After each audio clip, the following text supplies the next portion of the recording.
नमस्कार दोस्तों, जीविका मंत्रा में आपका स्वागत है। आज की वीडियो में हम जिउतिया की प्रमुख कथा सुखिया और दुखिया की कहानी सुनेंगे। तो कहानी आरंभ करते हैं। दो बहनें थीं, जिनमें से एक का नाम सुखिया और दूसरे का नाम दुखिया। दोनों का भाग उनके नाम के जैसा ही था। दुखिया गरीब थी और बहुत दुखी रहती थी। सुखिया अमीर थी और हमेशा सुख से रहती थी। दोनों एक ही गांव में रहा करती। दुखिया सुखिया के घर में काम करती, साफ सफाई करती थी, खाना बनाती थी और जो खाना बच जाता वह खाना सुखिया दुखिया को दे दिया करती। इसी तरह दुखिया का घर चलता था। समय बीतता गया, दोनों को बच्चे हुए। सुखिया को 2 बेटे और दुखिया को भी 2 बेटे हुए। अब जब जितिया का व्रत आया तो दोनों बहनें जितिया का व्रत रखने लगी। दुखिया सुखिया के घर में काम किया करती थी। व्रत के दिन दुखिया ने सुखिया के घर में जो चावल फटका, उससे जो खुर्दी निकली या भूसा निकला, उसे तो उसने अपने लिए रख लिया और साफ चावल सुखिया को दे दिया। फिर साग का चूना पत्तियों के डंठल से अलग किया। बढ़िया वाला साग सुखिया को दे दिया और जो डंठल जो पत्तियां बची थी वह अपने लिए रख लिया। अब दुखिया ने सुखिया के घर का सारा खाना बना दिया और अपने घर चावल की खुर्दी और साग का डंठल लेकर चली गई और फिर खुर्दी का चावल और साग का डंठल बनाकर वह खाना अपने बच्चों को खिलाया और खुद भी खाया। उसके बाद दुखिया सोने चली गई। आधी रात को एक बूढ़ी औरत उनके घर में आकर दरवाजा ठकठकाने लगी। तो दुखिया ने पूछा, कौन है? तब बूढ़ी माई ने कहा, बेटा मैं हूँ, दरवाजा खोलो। दुखिया ने उठकर दरवाजा खोला और पूछा, अम्मा आपको क्या चाहिए? इतनी रात को आप यहाँ किस लिए आई हो? बूढ़ी अम्मा बोलने लगी, बेटा मुझे बहुत जोर से भूख लगी है, कुछ खाने को हो तो दे दो।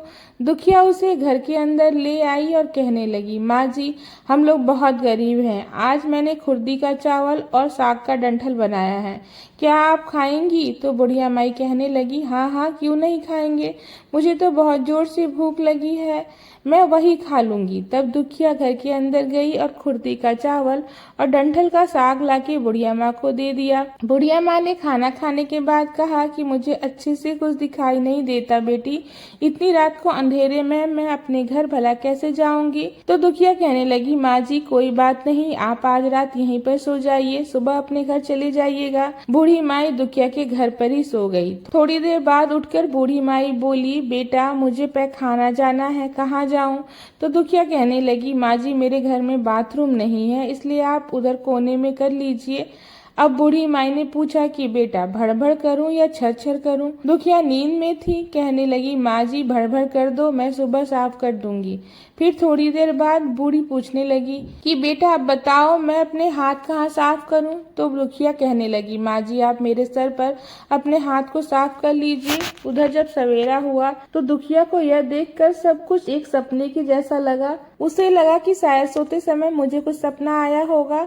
उसने इस बारे में कुछ और नहीं सोचा और नदी में नहाने के लिए चली गई। जब वह नदी में नहाने लगी और अपने बाल धोने लगी तो उनके बालों से होते हुए जो पानी बहने लगा वह पानी सोने का बन गया। आसपास की सारी महिलाएं देखकर हैरान हो गई और कहने लगी, अरे तुम्हारे बालों से तो सोने का पानी गिर रहा है, क्या बात है? फिर तो दुखिया को रात की सारी बात याद आ गई। वह दौड़कर अपने घर भागते हुए आई और यह सोचा कि उसके घर को तो बूढ़ी माँ ने पैखाना से गंदा किया हुआ होगा, पहले तो उसे साफ करना होगा। जब वह अपने घर गई तो देखा घर के हर कोने में ढेर सारा सोना बिखरा पड़ा हुआ है।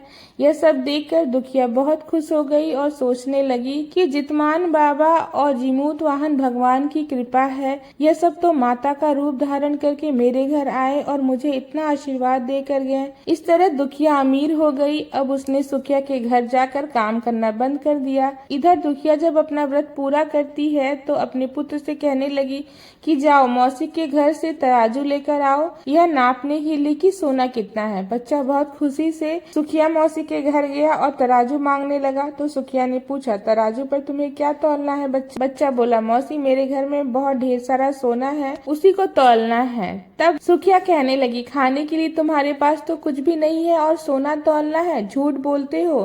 तो बच्चा कहने लगा, नहीं नहीं मौसी, मैं झूठ नहीं बोल रहा। सुखिया सोचने लगी कि जब तराजू मांगा है तो कुछ न कुछ तो जरूर तौलना ही होगा, इसलिए वह तराजू के नीचे गोंद लगा देती है कि जो भी तौला जाएगा वह थोड़ा सा इसमें चिपक जाएगा। दुखिया इधर जब तराजू पर सोना तौलने लगती है तो कुछ सोने के टुकड़े उस गोंद में चिपक गए। उधर जब बच्चा तराजू लौटाने वापस गया तो सुखिया ने तराजू को उलट पलट कर देखा, उस तराजू में सोना लगा हुआ मिला। सुखिया सोचने लगी कि इसके घर में जरूर कहीं से सोना आया होगा, इसलिए तो वह कितने दिन से मेरे यहाँ काम करने नहीं आ रही। सुखिया उसके घर जाकर देखने लगी कि यह सोना कहाँ से आया है। जब सुखिया दुखिया के पास जाकर पूछती है कि तुम्हारे पास इतना सोना कहाँ से आया कि तुमने सोना तौलने के लिए तराजू की जरूरत पड़ गई, तो दुखिया ने उस रात की सारी कहानी अपनी बहन सुखिया को बता दी। दुखिया का मन एकदम सच्चा था, इसलिए उसने बिना कोई झूठ बोले सारी बात सब कुछ बता दिया।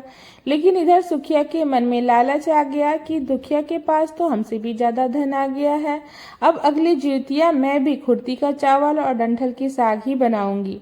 फिर अगले साल जितिया का व्रत दोनों बहनों ने रखा।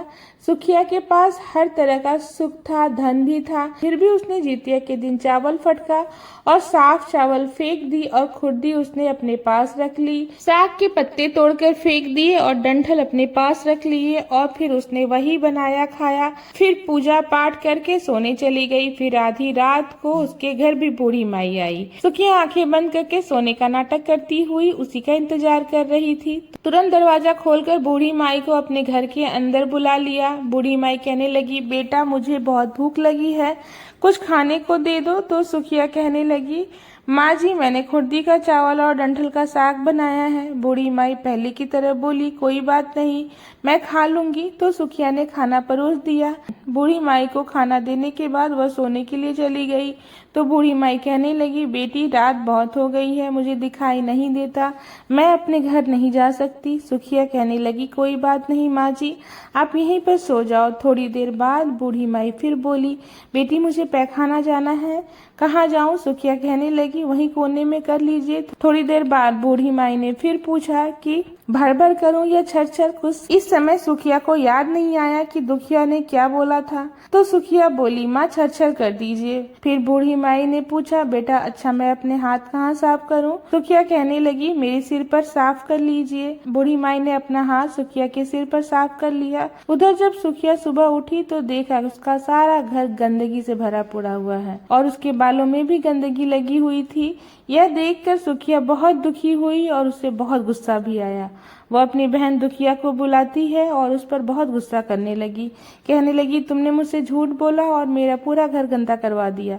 तो दुखिया पूछने लगी, बताओ तुमने कहा क्या, भर भर या छर छर? तो सुखिया बोलने लगी, मैंने तो छर छर करने के लिए कहा था।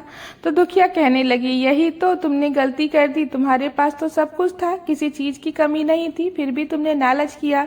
देखो मेरे पास तो उस समय कुछ भी नहीं था, तुम्हारे पास तो सब कुछ था और तुम्हारे घर पर भी जीमुत वाहन भगवान भेष बदल कर आए, लेकिन फिर तुमने उन्हें अच्छा खाना नहीं परोसा।